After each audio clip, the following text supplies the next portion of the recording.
This is all wrong. I shouldn't be up here. I should be back in school on the other side of the ocean. Yet you all come to us young people for hope. How dare you! Boring. Boring. Boring. Boring. You got it work. Don't tell us what we're going to feel. We're trying to solve a problem. Don't tell us what we're going to feel. I'm not telling you. Because you're in no position to dictate that. That's exactly what you're doing. You're in no position to dictate what we're going to feel.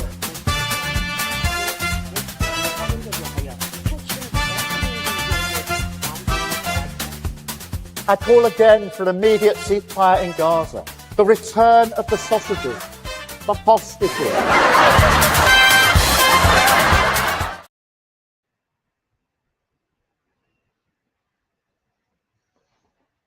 Lembit, you're on mute. Our heads will roll for the muting of the great Lembit Öpik there. I know who you are.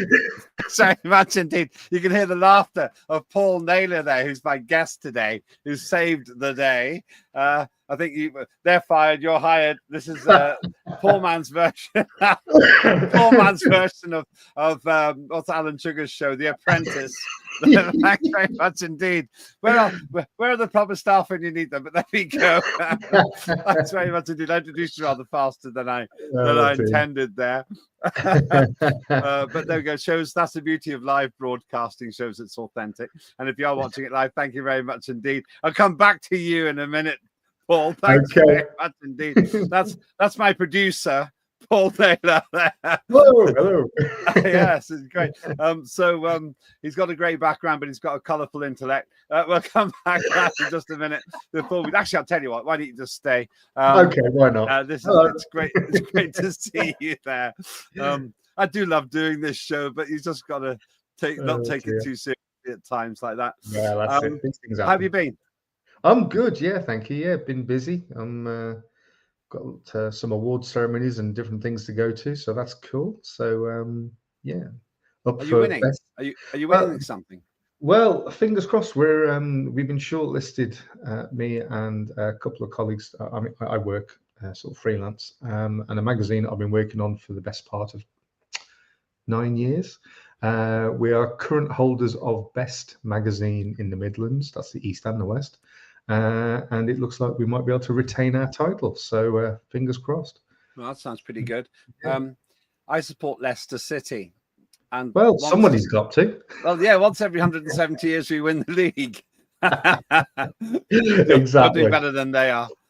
Somebody, since we're on it now, somebody who isn't doing quite so well as Keir Starmer. We'll talk about traffic in a minute, but what's going on in Downing Street? We've got West Streeting being accused of trying to do a takeover bid. I think that picture accurately describes West Streeting's surprise at the story, and I think appropriately an out of focus Keir Starmer. I think there's a Woody Allen film in which he's actually out of focus as the character, and you sort of feel that was a precursor for Keir Starmer. I know it's not what we're actually mainly talking about. What's going on? Or why can't they get on? Why can't they be friends? It's absolutely incredible that the last sort of 48 hours or so, all these rumours of a potential heist to get the PM role. I mean, to be honest, as much as I dislike to see Labour in power in any shape or form, Wes Streeting would be far more of a viable PM than Keir Starmer ever has been. He's got to go. He can take Rachel from accounts with him. I think it's not likely to happen now until after the budget, which, as we're all aware, has got some potential nightmares associated with it. This government from the outset, it's just been disastrous. And I believe the initial black hole that Rachel was trying to plug has now become bigger. A behemoth. It's like black hole at the center of the galaxy now. It is now like Disney's black hole, and we're trundling into it in a knackered old spaceship, going, yeah, let's go for this, and it's just ridiculous. There's one similarity and one difference in that analogy. The difference is that in the film, the occupants of the spaceship survive. The similarity is that it does look like it's going to be a catastrophe right up to the last moment. And I think therefore the ending will be different. I honestly can't see how Rachel Reeves from accounts, or actually from complaints, it's just inconceivable. I'm not coming back for more taxes. Actually. Yeah. Yeah. And also, if you're watching this live, the morning news contained the fact that growth is lower than expected. Unemployment, growth is down to 0.1%. And if you actually take out migration, there's no growth at all. And I think in September, the economy contracted. And worse than that for poor old Rachel. They're finding the most ludicrous excuses. I think one of them was, wait for it, the reason that there's a contraction in the whole economy is because Jaguar Land Rover had a bug. Good old. Brought the whole of the economy to a standstill. Yeah, it's lovely having people to blame, isn't it? It's the evil core. It is evil core. Yeah, we've got some serious issues in this country. I saw something this morning. I presume it was AI, but whoever had put it together with a very good viewpoint. It was supposedly Donald Trump saying all about the problems we've got in this country. It looked AI, but I saw. Nevertheless, at the heart of it, it was bang on. So I'm if you do, go on. After you. No, you go on. You. no. You said. All right. I'll okay. It's my show. I'll take. I'm not sure because the American ambassador has been slamming Britain for wanting to use tiny nuclear reactors instead of buying a big one from America. Yeah. So that's unusual. The ambassador is meant to be quite neutral, so it could be anything. It could be true what Donald Trump's saying or what you saw, because after all, he is thinking about suing the BBC for $1 billion. Yeah, $1 billion. He will clearly be absolutely. I would imagine he's quite disappointed. Is probably the big word, because we're supposed to have that inverted commas special relationship.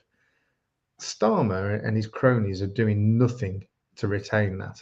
And we know how volatile Donald can be. Doesn't mean you pander to him, but you certainly don't go poking the bear with a stick.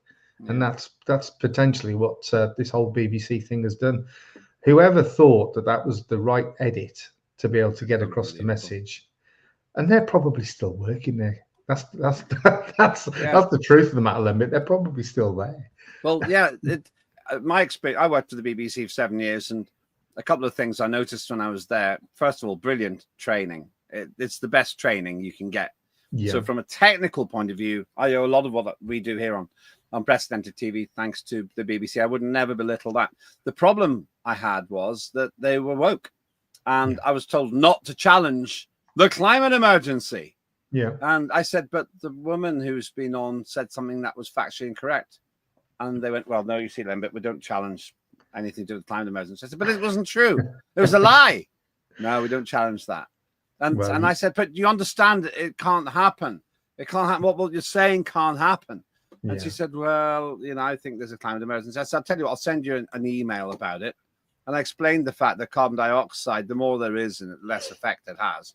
I'll see if my team can rustle up a chart on this. It's the opportunity to have a moan about the climate emergency. And that'll do. Thank you. That'll do. And so I was trying to explain that as you put more carbon dioxide in, it has less and less effect, really. So it can't cause a runaway climate emergency. You just can't do it. Like putting more salt in your food. It tastes worse, but it doesn't create some runaway emergency with your food. And I spent hours writing this thing. I sent it to him. He said, thanks very much. I can see you put a lot of time into this. I won't be changing my view, but thanks anyway. And that's the problem. And the BBC got so arrogant that they thought they could splice two parts of a Trump speech from 54 minutes apart and get away with it. But the thing is, they did. They got away with it for like a year. And I don't understand how none of us actually spotted that. I didn't see the program originally, but because it was very well edited. It was done well, but still, it was just remarkable. Well, I remember seeing the edited version at the time and thinking, "Blimey, Mr. Trump, that's a bit insightful." Really? But yeah, but yeah, I did, yeah, at the time. But when it first aired, and I thought, really? But yeah, the fact that they've got the actual true footage where it actually continues, they're banged to rights, really, aren't they? You don't take on Trump and get away with it, really. I mean, Donald Trump, the man who's survived 2 assassination attempts, he's not going to be too intimidated by Keir Starmer, who can't even control his own office. Well, he's already sued a couple of big media giants in his home country, so he's not going to have any qualms about doing that for somebody that's not on his doorstep. So and quite successfully, he sued them quite successfully, as far as I know, really. I believe so. Yeah. Yeah, and I just wonder if we'll ever get that relationship back. We won't under the special. We don't think we will under Starmer. No. Maybe. My favourite for the next leader of the Labour Party is actually Andy Burnham. I think he's actually quite good, and I mean he's the person they should really be. There he is. Who can be imagining what they're both thinking at this crucial point in their discussion there? But I think he's probably the best bet. But anyway, a digression. The great thing about it is that it is meant to be a topical show. We've covered far more than I imagined. What I really wanted to talk with you about, though, was this strange development in London. If you're watching this live news today, that if you bought an electric car, you've been stiffed. you've been ripped off. What a surprise. What's he called again? Sadiq Khan, the London mayor, who said, get an electric car for the sake of the environment. Then he mixes it up. Does he mean pollution? Does he mean carbon dioxide? Does he mean the non-existent climate emergency? So he goes on about that. He said, get an electric car. That's what we want you to drive. And you won't have to pay congestion charge. Yeah. Now, fooled you. The congestion charge is going to be introduced. Tell me what you think about this. Well, we're looking at figures of £13.50 daily. So that is a significant amount of money if you're spending a lot of time in the capital. And £9 for electric vans. Why that's different, I don't know. And trucks. And then non-EV congestion charge is to go up to £18 a day. £18 a day. Yeah, these are figures quoted in the Independent. I've just got on my screen to the left of me. So that's £90 a week if you work 5 days a week and you drive in. Yeah, £90 a week. And then on top of that, obviously, you've got to pay for your parking. Unbelievable. Here are the signs. We've got just to explain for those of you who don't come into London, we've got 2 charges: congestion charging to reduce congestion. We'll talk about that in a minute. That's gone well. And they got the ultra low emission zone for people like me who drive old cars, because apparently we sin by having old diesels. Never mind the fact that we save the production cost by not replacing our car every 3 years. And so how much is the ultra low emission zone charge? 15, 17? I can't remember now. Yeah, so that's the one that's going to go up to 18. Is that right? Well, no, I think congestion charge is going up for that. That's for that. And ULEZ, we'll see if we can find the price. But roughly speaking, if you're subject to both of these, that's 30 quid a day, more than that actually, probably £35 a day, which is like 165 a week. Yeah, and the bottom line a year. Yeah, the bottom line, and I suspect that you feel the same way, Lembit, is that this isn't about the environment. This is about getting motorists off the road. Yeah, finito. It doesn't matter whether you're driving a petrol, a diesel, an electric, a hydrogen, or one that's powered by horse manure. He just wants all vehicles off the road. Why? I don't know. He's got an agenda. He doesn't. Is he a driver himself? Probably not. No, he gets driven around. Exactly. So for whatever reason, he feels that there shouldn't be any vehicles on the road at all. So it's £12.50. Thanks, team. £12.50 for the ULEZ, ultra low emission zone charge. It's going to be £18, is it, for 18. Yeah. Yeah. So £30 a day. Okay, that's 150 a week. Unbelievable. Unbelievable. It's now this is what really bugs me. I don't have an electric vehicle. I don't want an electric vehicle. I don't like them. I have various reasons for that. And we'll come to that a bit later on. But it's not even working, this congestion charge. You probably know this, but I think London's the most congested city in Europe. I think that's what they said. Yeah, there's an item about it. Yeah, and London is Europe's most congested city, with drivers sitting in traffic an average 101 hours last year. The capital beats Paris and Dublin in second and third place as traffic congestion gets consistently worse. So I feel that I've even thought about taking an action on it. I feel that it's misrepresented. Why have a congestion charge if we have the most congested streets in Europe?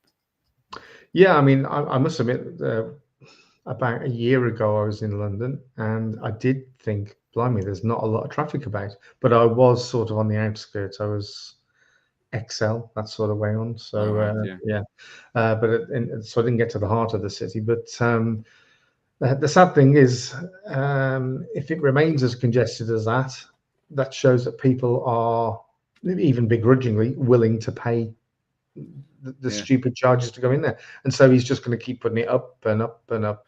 And this money, what does it go towards? I bet it doesn't. His black hole. His own black hole.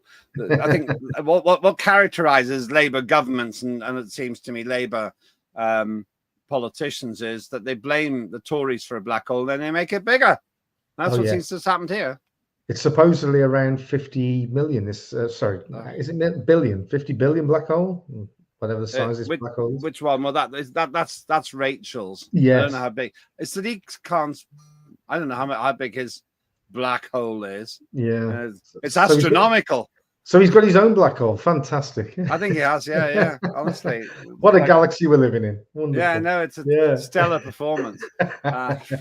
We can keep going into that, big enough to be seen from space. For some reason, a lot of journalists have been talking about the problems that can be seen from space for the government.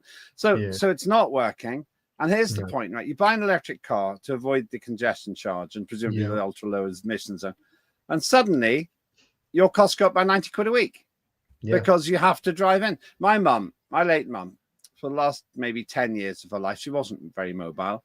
She could just about get around. She could walk 10 meters to a car, and then she could just about get to the shops at the other end. But without the car, she wouldn't have been mobile. No. And I suppose she could have depended on social services to drive around. So that would cost £100 a day, 25 grand a year. But she could drive, and she lived in Leicester. Yeah. And it was really handy for her that she had special parking and everything else. She couldn't possibly go around in London without the car. No. So she would be, she has disabled badge and had a disabled badge as well. But essentially, people like her, or a mum with 2 kids, a single mum, they're not going to be able to make this change. And essentially, it's driven people like them out of London. Well, London has got a very unique, well, certainly for the UK, a unique transport network. It's not only has it got an abundance of black cabs, it's got plenty of buses going around, but the most of all, it's got the underground. Now, I would challenge some of these people that don't step outside of Westminster and certainly London and Greater London. Go to somewhere like Birmingham or go to Manchester or somewhere else. I mean, even they've got great transport links with their tram systems, but it's not the same conditions as you've got in London. So everything that Khan is trying to put in place, he's only got a specific sort of knowledge of what people actually want or need. Well, he ignores the wants anyway. It's all about what he needs. But if he was to travel further into the country, and especially go into the countryside, go into some of these rural hamlets and see how his ideas and his ideology would work for them, because it wouldn't. People need the right to drive. And whilst I agree with you, Lembit, I mean, I am a petrol engine car owner. I personally wouldn't want an electric vehicle at this point in time because I think it's a backward step. However, as long as at some point in the future, say an electric vehicle could do 1,000 miles on a single charge, then it becomes a viable sort of option, because it is then superior to what we've got at the moment. Everything at the moment is more of a it sort of winds people up. They've got to go and sit there for half an hour and eat a Kit Kat and a sandwich while they're waiting for the car to charge up. It should be a choice. Well, that's if you can make a Kit Kat and a sandwich last 45 minutes. That's right. That's right. It's a big Kit Kat. But the choice should be down to the individual. Electric vehicles should be the third option, if you like, in the regular sort of way of powering your car. But it should by no ways be made a mandatory thing where they're trying to sort of get rid of the internal combustion engine. No. I want to talk after the break about why I think that Sadiq Khan has declared war on electric vehicle owners. If you are an electric vehicle owner, feel free to have a comment in the chat. We'll get to the chat just after the break. And I also want to ask you what this COP30 conference is all about that he went to, all the way over to Brazil to do something there. But before we go any further, Tim Scott's back. And he is going to be doing Tim Scott Uncancelled again. It's really great take on stories you may not have seen in the news.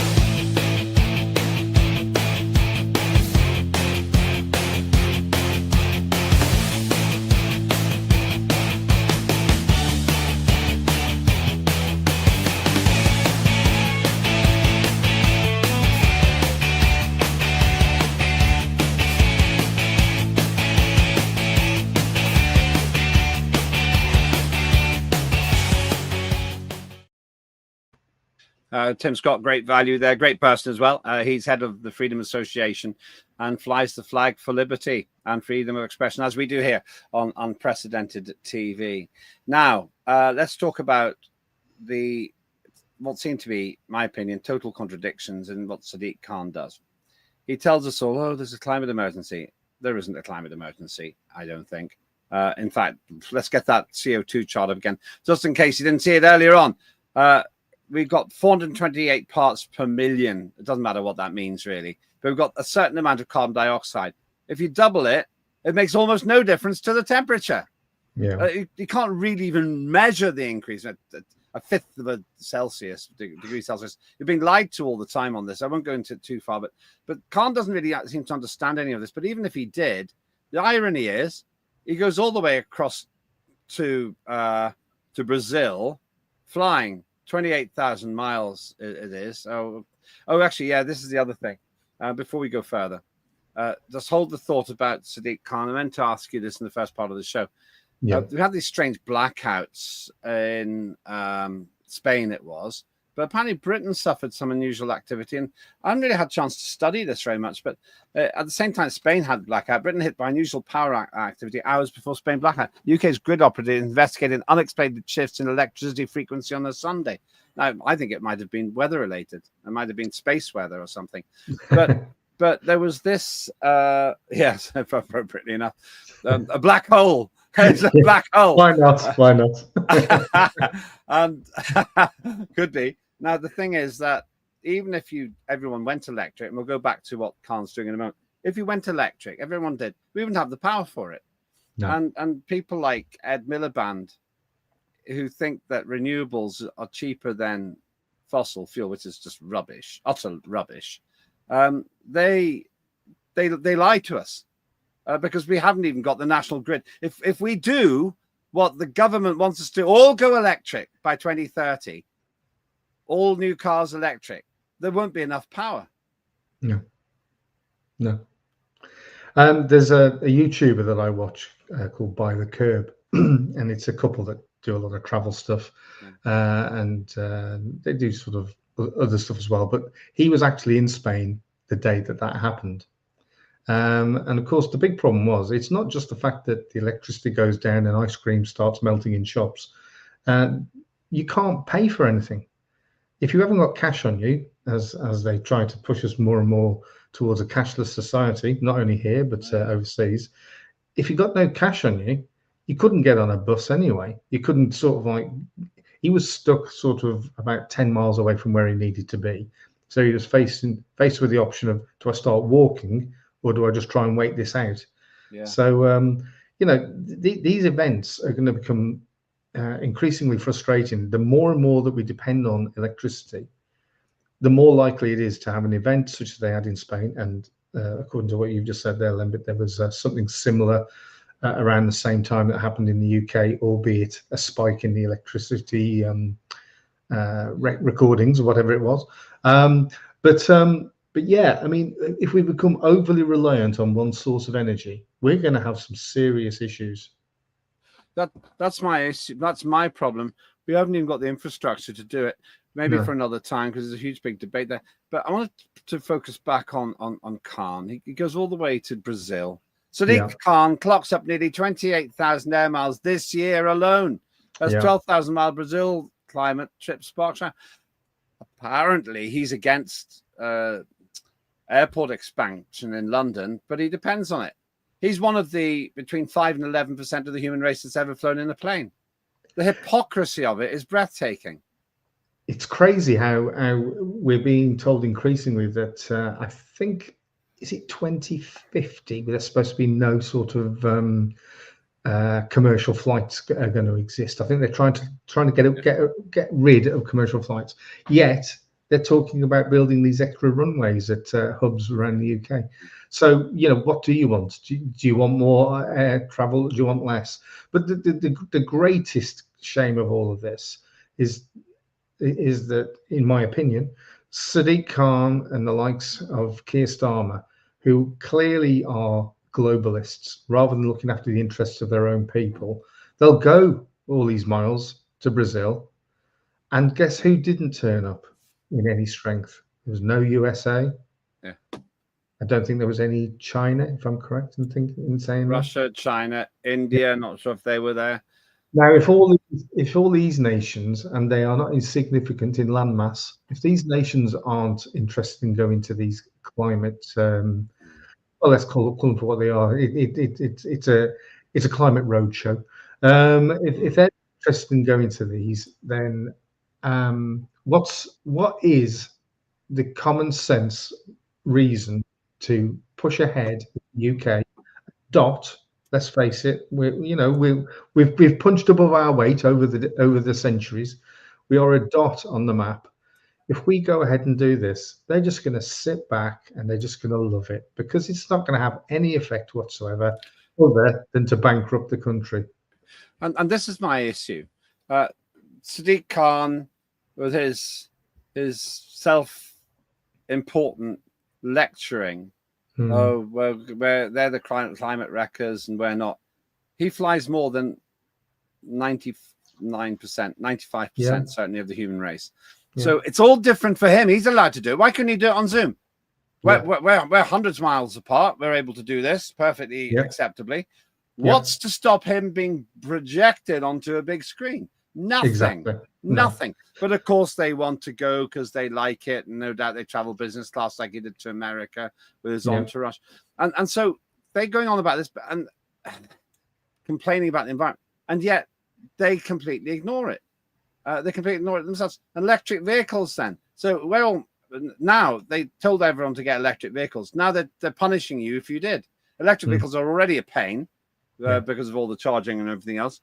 I know people who I met in Bristol, and they came down from Edinburgh. They had to stop about 4 times. It took them something ridiculous, like 18 hours or something. It's just a frustration, isn't it? I mean, the majority of people that I know that have had electric vehicles have since either gone back to internal combustion engines or certainly to hybrids, because they don't feel that a full EV, they don't have the confidence in it to do what they need it to do. I mean, it's all well and good if you were just having it to potter around, say 5 miles up the road, 5 miles back to do your weekly shop. Most people don't just do that. You need to be able to get about. You need to be able to go to the other side of the country for work and other reasons. It just doesn't work. It doesn't work. I've got an electric bicycle, which I do use quite a lot. Yeah. Because the co-op about half a mile away, and I can't be bothered to get an electric bicycle and go up there. So it's very healthy, kinda, and it's 15.5 miles per hour, so not fast enough to steal phones, but good enough to get cheese and bread from the shop. And I quite like it. in the summer. It's quite handy. The electric bicycle has a niche market for people like me. And actually, I don't like to pay for parking at the train station. So sometimes I'll use it to go down there. If it's raining, I won't bother. But if it's dry, then I'll do it. And that's okay. I'm not in principle against electricity and electric vehicles, but I'm very much against the idea of having that enforced. Now, Sadiq Khan's got himself into the worst of both worlds. For the last decade or last 8 years, whatever length time, so you've got to use electric vehicles, we've got to go green. And he mixes it up. He doesn't really understand that CO2 is not pollution. I just remember he said some really confusing and wrong things. CO2 does not harm humans, not in any normal quantity. And he's gone on and on and on about this. So we'll incentivize you to get an electric vehicle. Now, I knew they were going to do this 10 years ago, because there's an inquiry in something called the Silvertown Tunnel operation. Electric vehicles are going to be allowed to go through for free. And I pushed the Transport for London's lawyers. Eventually, they admitted, well, obviously, we'll start charging them eventually. I went, aha, well, that's what's going to happen. And even if I'd had some fleeting desire to get an electric vehicle, that was off the agenda. All the disadvantages of electric and the disadvantage of paying. But Khan doesn't seem to care. And it's almost like there isn't any conscious strategy. You were saying that he's trying to fill his massive big black hole with all this money. And it's a captive audience. But it's such bad faith. It's like Rachel Reeves talking about increasing tax. In the same way, Sadiq Khan says, have a tax incentive to drive electric until you haven't. Yeah. And if anything, they've pulled that matter way too early, because there's already a lot of people that would rather not, rather not have an electric vehicle and feel like they're being forced into them. And I believe that the figures that show the apparent decent sales of electric vehicles, they're actually more often than not, they're corporate. So they're part of somebody's salary package. They're what do they call them? A salary sacrifice kind of thing. So the general public, they're not going with this. Like I say, the people that I know that did have electric vehicles no longer have them. So what does that tell you? And these are the people that jumped on board and thought, oh, this is a cracking idea. So. Lots of comments coming in. Mandy, thank you for retweeting this stream. If you can retweet it, I'd be really grateful. It really increases our numbers, doesn't cost you anything. Please do it. You can do it as well, Paul. Yeah, I will do. Yeah. Defer2 says, good morning. To you. A couple of total clowns, says Defer, about Starmer. For the medals. Possibly. It could be. Is that what you mean? The hubris, which I said I wouldn't display. I'm assuming you didn't mean us, but maybe you do. Maybe you do. You're allowed to. It's a free country. I'd still read it out. That's about you being on mute. That's what that's about. You have to remind people. People have forgotten. Yeah, lack of professionalism. Heads will roll. Mine, maybe. Straight out of Rainbow, who cares about the bloody BBC? They think they own everyone's mind. No, thank you. Yeah. Pure Theatre, assassination attempts for Pure Theatre, Lamb Chop. I said, okay, I think I know who that is now. Yeah. And a Marxist. And Christian reposted the stream. Thank you. You know, that is just so good. It increases our numbers so much. I'm really great. Please follow us on, please subscribe to the YouTube channel as well. I meant to say that. YouTube, Unprecedented TV. But please do repost. It doesn't cost you anything. It really helps us a lot. And Reform UKFH says, good morning, Lembit. Good morning to you as well. Good morning. Yes, and I hope that if Reform got to be government, they get rid of all this nonsense. Defards, highly predictable. They want to destroy London. Job well done. Thank you, Khan. Traitor. Traitor word being used quite a lot in the Labour Party at the moment. We can cop out of COP30, adds Defer to. And the blackouts, then the systems won't work. That's interesting. Holes in the ozone, global warming, climate change. It's all a total lie. So quite a lot going on there. You can find the chat. Have a look around a bit. You'll find the chat very easy. You can also continue the dialogue with me on my X. Now, here's another reason why I don't really like electric vehicles. They catch fire. And when they do catch fire, which isn't often, but when they do, they can't be put out, really.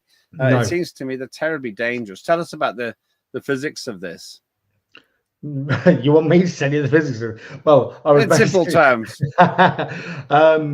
I was about 9-10 months ago driving back from a business meeting, obviously in a internal combustion engine car, otherwise I'd have been at the services. But I was driving along the motorway, and in the hard shoulder, burning very brightly, was an EV. The basic physics of this is these cars, they're always live, they're always active. So even when it's switched off, as far as you're concerned, it's still live. And this is where many of these are for what looks like self-combustion, spontaneous combustion. Spontaneous, that was the word I was after, thank you. The spontaneous combustion of EVs, there's a book title. It does look to be a problem. Put it this way, there's a number of buildings, including, I believe, number 10 Downing Street, where they have stated that they don't want electric vehicles parked outside of. So what does that tell you? They're actually scared that these things can just go up in smoke and flame. And the flame burns unlike any other flame you've seen. It is so bright and intense. It's because it's a chemical fire, not a thermal fire. It's not like heating up a bit of wood. The fire is actually the consequence of a chemical reaction. And although we saw in that clip there they were putting it out, I don't think you can. No. If you put water on it, you're feeding it because you're giving it oxygen. Yeah, I believe many fire services, the directive that they've given is if you see one on fire, don't even try, because you're unlikely to be able to put it out, and you're only going to cause yourself harm. It's an absolute mess to think that these vehicles are out there on the road. Wasn't there an incident maybe a year ago or more where there were a number of very expensive electric vehicles on a cargo transporter, where one of them went up in flames, and it basically took out about 30 or 40 cars. This is what. But they've sunk ships. They've sunk ships because even if the fire started somewhere else, once an electric vehicle's on the way, it's a 1-ton fire lighter. Or half ton of batteries, fire lighter. And that's one reason I wouldn't put my kids on top. I'm not going to put them on top of an incendiary device. Now, in reality, most electric vehicles won't end their lives like that. No. But there is no way I would buy a second-hand electric vehicle. No way on earth. Because no. How do you know if the driver's not cracked the bottom of it, maybe gone over a speed hump too fast or hits a pothole and cracked a battery, and that's all it takes. Well, and that's how ridiculous it is, isn't it? I mean, we all drive around roads that have got these humps in them, and it's like any vehicle you're in. I remember as a journalist, I was driving around in a 6-berth motorhome, which at first I found daunting, but then I started driving it like a small car. Now that'll be the same with EVs. Initially, you'll probably think, "Oh, I've got to be careful that I've got all these batteries underneath me. I don't want to crack them." Eventually, you'll start driving it like you did your Renault Megane, and you're going to start to create problems for yourself. And if that's what the majority of these potentially spontaneous combustions are being caused by cracked batteries, then surely there's a manufacturing problem here. You can't really put that all down to driver error. That is basically the fault of the manufacturing process. The difficulty is when you have these batteries, there are so many things in the batteries. It only takes one of those to go wrong. Essentially, if you have half a ton of battery and 50 grams of it shorts out, you've got half a ton of fire. Nobody got 1 ton of fire. And I'm told rather tragically, I've seen the footage. We won't play it here, and you'll understand why when I describe it, where a man gets caught in an electric vehicle, it crashes, and because it crashes, the doors won't open. And he's burned alive inside. I heard that one. It's just shocking. And also, let's not forget as well that a lot of the elements that make up these batteries are deemed as rare. So we've got rare sort of metals and rare minerals that make up these batteries. What does that tell you? That tells you that the more uptake there is for an electric vehicle, then the rarer these components are going to become. The price is going to go up, and eventually you're going to get to a point where they can't make them anyway. So we're basically being asked not to be on the road. So Sadiq Khan, having electric vehicles is now, in my view, declaring war on electric vehicles by charging £13. You might say, oh, well, it's less than petrol and diesel, but it's not. It's really rather cold comfort. If you bought the electric vehicle for the purpose of avoiding this charge, well, initially when they were brought out, the idea was that if you went ahead and bought one, that there would be savings on tax, on road tax. There would be savings on congestion and ULEZ charges. And like you said before, we all knew that it was only a matter of time. And I think it's happened quicker than either you or I anticipated. I thought it might be another 5 years down the line. But couple that with some of the other crazy transport situations that we've got. Let's put HS2 out there. This country as an infrastructure for getting from A to B is increasingly becoming a joke. So circling back to Sadiq Khan, who I think has absolutely decimated the appeal of being in London. Now, if Elon Musk did that with his arm, he'd be accused of making a salute. Yeah. But apparently doesn't count if you're left wing. No. I don't know if he is left wing, actually. I don't know what he is. Self-satisfied. He promised to have a meeting with some people. I was working as a consultant for an organization, and he promised to have a meeting to follow something up. That was 4 years ago. Well, it's on his to-do list, Yeah, well, maybe for after he retires. Yeah. And DFA says 2030 is looming. The next deadline. Do not comply. That's the thing. You don't really need to comply. My feeling is, finishing where we started, that we've got a drifting Labour government that has mucked up the economy, higher taxes, higher unemployment, lower growth, and pretty gloomy economic prediction. We've got Sadiq Khan, who has charged us congestion charge, which it stops people taking their business into London, but we've got the highest congestion in Europe.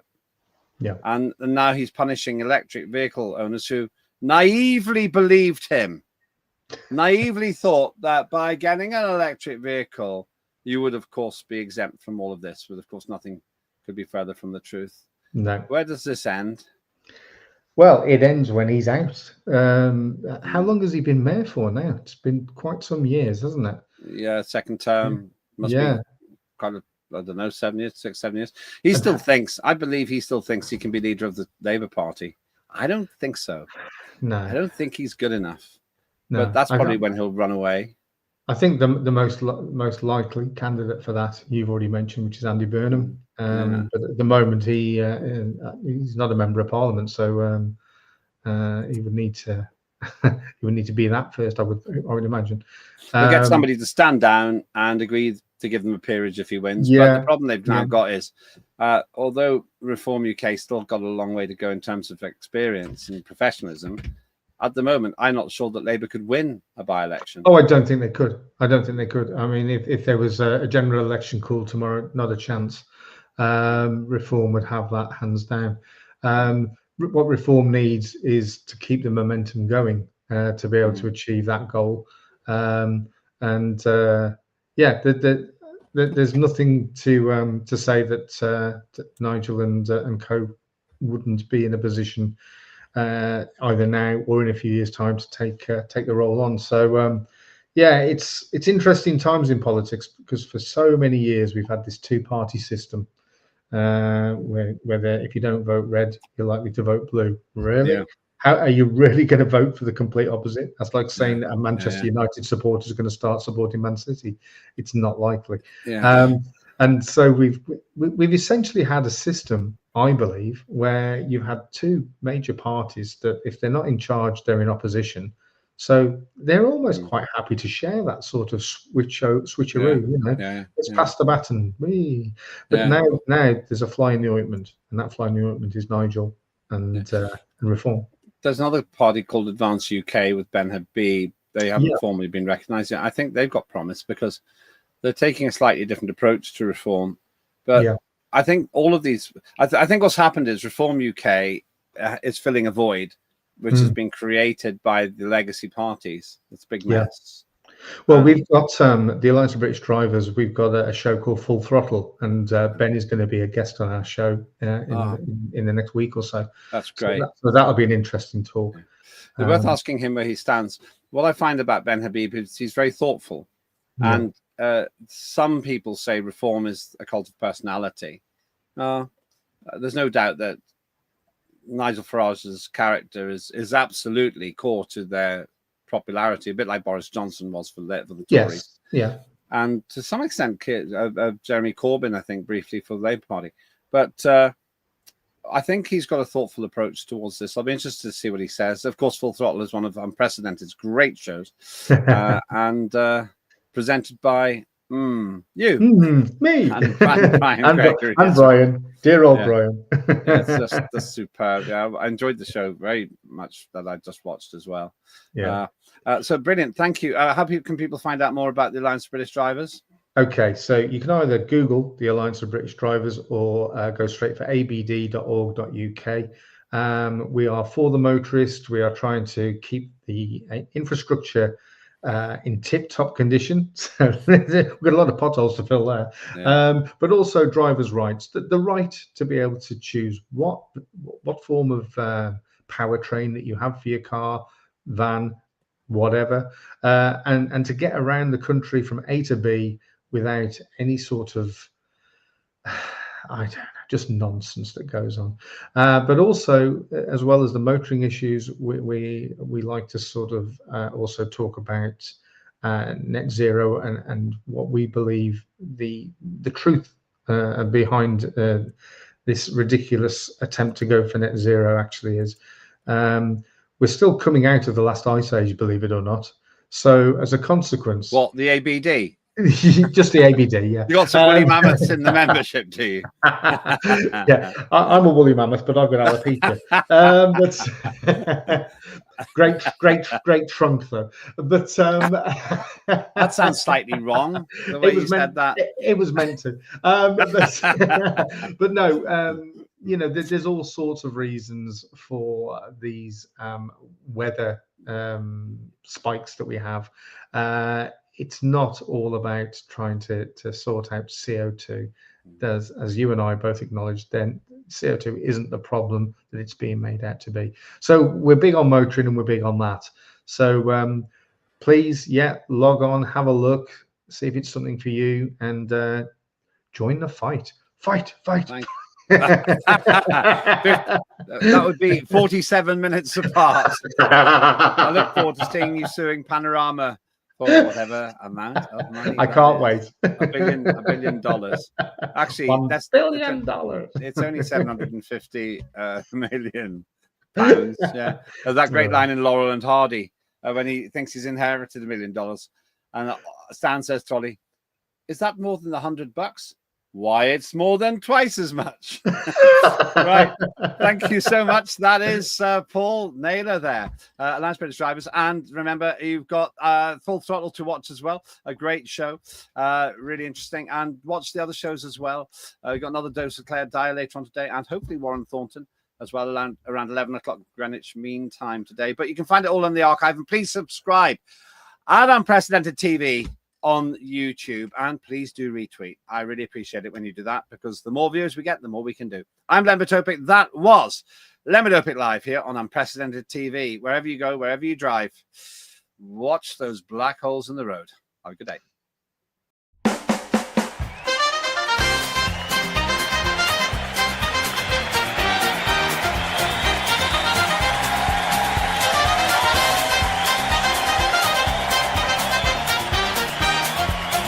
Immediate ceasefire in Gaza, the return of the sausages.